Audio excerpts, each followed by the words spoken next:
Greetings, royal family, and welcome to another message by the Honorable Yahweh Beit Nun Sophie Yahweh. Now, royal family, this message was taught many years ago by the Honorable Yahweh and is being presented to you today by Yahweh's royal priesthood. Remember to like, share, and subscribe to our channel.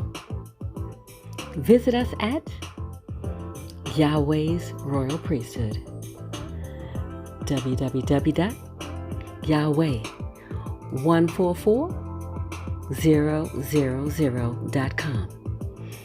And also, royal family, join us at the University of Yahweh, where classes are designed for the Godhead. Visit us at www.universityofyahweh.org. Also, royal family, listen to our weekly podcasts by the University of Yahweh, found on most podcast platforms. We look forward to you being there as well. Enjoy, royal family.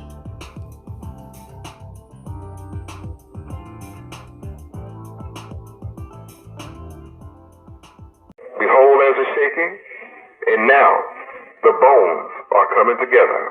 Bone to his bone, mind to his mind. I'm being successful in gathering you together.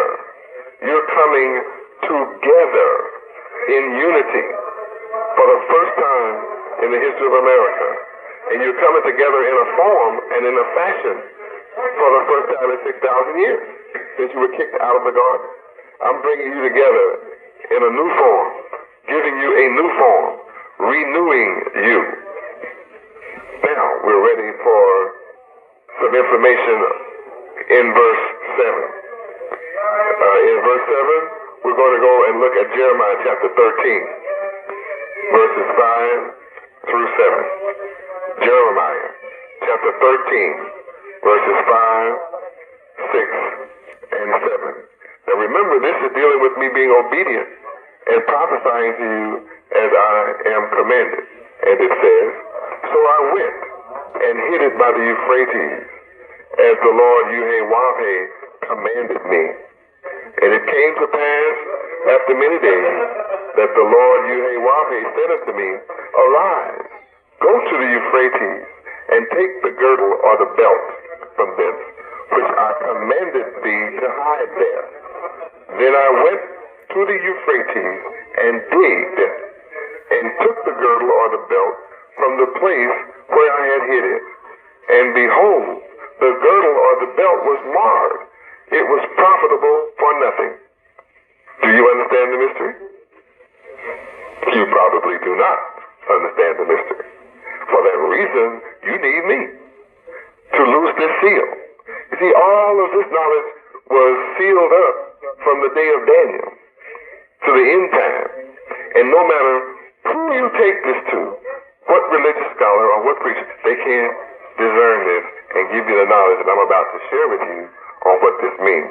You see, these verses 5, 6, and 7 of Jeremiah 13 is dealing with you. You are that belt. You see? And Yahweh commanded that you be hidden here in the hills of North America, in the north spot of the temple, represented in the lodge, where the light doesn't shine, where you wouldn't have justice, where darkness is. That's the part of the temple that is not lit. It's without a light. So you're hidden in this dark part. And then it says here, I had to come and dig to get you. I can't just come and just get you. You're like in a grave. See, that's why I have to come with the lion's grip, the lion's paw, and be able to reach down, dig into your grave, and grab hold of you and pull you out. I'm the only one with the effective grip to pull you out from your shallow grave and cause you to be revived. But what did I find? What condition did I find you after these many days? After you've been here for 400 years, I found you to be marred. What is marred? It means all marked up, messed up in the head. You are no longer what you once were. You're totally damaged, totally mentally, spiritually sick. Your whole head is sick, as in Isaiah chapter 1, verses 3 through 5. Your whole head is sick, marred, and you are profitable for nothing. You're only profitable for Lucifer's institutions. Lucifer's institutions are very profitable to you. That's why the scripture says you are a carcass. You are a dead carcass. And where the carcass is, that's where you'll find the eagles gathered together. Matthew 24:28. So you are that carcass, and the eagle is an emblem of the United States. And where all of these eagles are, that's where they prey. They prey upon you. You are nothing but a prey. Every old dullet from around the world can come to America and get a buggy and come through your neighborhood. And after coming to your neighborhood, push the buggy through your neighborhood and take all your money and take all your wealth and get rich, and then set up an institution, a big store. And you will leave your neighborhood and drive to his institution that he built out of your carcass. And you're the only people on the planet that they will allow anybody from any country to come into the neighborhood with a buggy and push it as an outsider. Any outsider can come to your neighborhood and push a buggy and get rich pushing a buggy in your neighborhood without a license. They don't make them get a peddler's license. Just go freely through your neighborhood. If you show up, if any nation shows up in a white neighborhood, or Italian neighborhood, or a Japanese neighborhood, or Chinese neighborhood, first of all, they're not going to buy it from you. Second, they're going to call the police. Third, they're going to arrest you for not having a peddler's license. Fourth, nobody's going to help you get rich. They're not going to allow you to get rich pushing a buggy through their neighborhood. You're the only marred mentality on the planet that will allow it, until I'm coming prophesying to you that I'm here to bring an end to this. But this is the condition I found you in. Profitable for nothing. A people who do not know how to make a profit for themselves as a people. What a terrible condition to be in. Yet, that's what verse 7 in Ezekiel chapter 37, verse 7 is telling you about. That's what Jeremiah 13, verses 5, 6, and 7 is telling you about. Is, behold, you are marred, profitable for nothing. But I know where to find you, because I'm the one that hid you here. I hid you here in North America and buried you here. I told you you would die in Genesis chapter 3 and 4. I told you you would die if you ever ate from the tree of good and evil in the garden. So not only did I kick you out, but see, you're a witness to your own death. You're walking around, the walking dead, the mummies that they make fun of you in the movies. They make fun of you in the movies as the walking dead. What do they call them? Zombies. Zombies is nothing but a symbol of you, the so-called black men of America, and the white movie makers are making fun of you. Zombies are always black folk. They're living dead. And it shows you that they always turn against their white master. They write the movie. They show that. That's their greatest fear, that you're going to stop being the living dead and actually become alive. So anyway, you're hid here in your grave, marred and unprofitable, yet you're alive. Yet you are alive. But that's the mystery of these dry bones over here in Ezekiel chapter 37. Oh, what a revelation. What a revelation. Now let us go to Exodus chapter 39, verse 42. Exodus chapter 39, verse 42.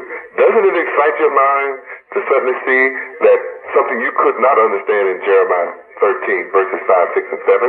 Suddenly I'll make it clear to you as a reference. This is a direct reference from Ezekiel chapter 37, verse 7. Some more of it from that same verse. According to all that the Lord Yahweh commanded Moses, So the children of Israel made all the work. And in verse 43, and Moses did look upon all the work, and behold, they had done it as the Lord Yahweh had commanded. Okay? Even so had they done it. Now, here again, Yahweh is commanding you to work. You've got to get up and go to work now. You can no longer lay around profitable for nothing.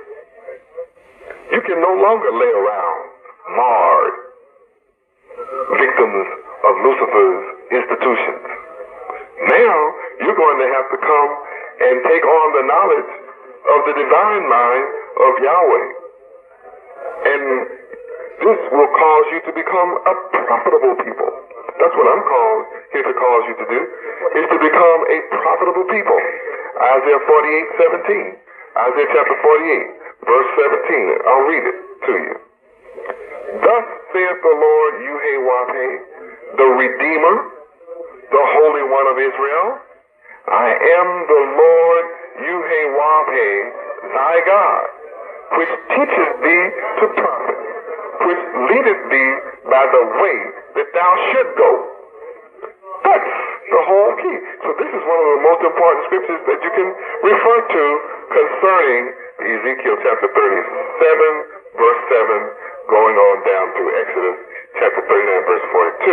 Also, let us look at chapter 35, Exodus 35 and 10. Exodus chapter 35, verse 10. And every wise-hearted among you shall come, and make all that the Lord Yahweh has commanded. See, the wise-hearted means those of you that are mentally sharp, the Godhead, the genius. And what's your job? You are to make. You know what make means? Look that word up. Create. Cause to happen. Become producers. Show our people how to produce. It's our job to create jobs for our own people. Manifest the will of Yahweh, the divine mind of the creator of the universe. That's your job. You are to do this work. This is a new work in the land that I'm come to do. And it doesn't matter that the enemy of Yahweh has tried to cut me off from you. You see, I'm coming to you anyway, from the tomb. In my grave, I speak to you. From my grave, I speak to you. From the cross, I'm saying, Eli, Eli, lama sabachthani. I'm speaking to you from the cross. And the earth has to hear me and hear my voice. Oh, yes, I'm going to rise. But I'm giving you the prayer and the actions that you must do in order for me to rise and to come to Galilee so that you can meet me in a highly exalted mental state. So you see, you're given a job. You're given a work to do. I said you're given a work to do. Now let's look at Ezekiel chapter 37, verses 8 and 9 as I come to a conclusion tonight. Ezekiel chapter 37. I think I'll go with that tomorrow night. I'm appreciative of your being there. I understand that there is a full house tonight and that there are many wonderful, beautiful visitors there. And I'm sure that you can tell from the manner in which I'm revealing the holy word of Yahweh to you and the message that I'm bringing to you for the salvation of you and your children forever. You can understand why they seek to hold me here, cut off from you, crucified for you. So I'm being crucified for you, and I am slain for you. And it's up to you to crave my body, crave me to come and understand that I'm your possession, I'm your gift, I'm your son, and I'm given by my Father, Yahweh, to you to bless your homes, to bless your lives, and cause you to love one another, show love one to another, that the whole world will know that you are my disciples. Also, remember these comforting words. How can a man say that he loves God, whom he's never seen, and hate his brother, whom he sees every day? I love you. You are the prize, and you are the goal, and you're the purpose for Almighty God, Yahweh, sending me in your midst. You're that prize. He loves you, and I love you. And I'm here sacrificing my life that you might be saved. I love you, my children. Bless you forever, and and I look to speak to you again on tomorrow night. Shalom Aleichem.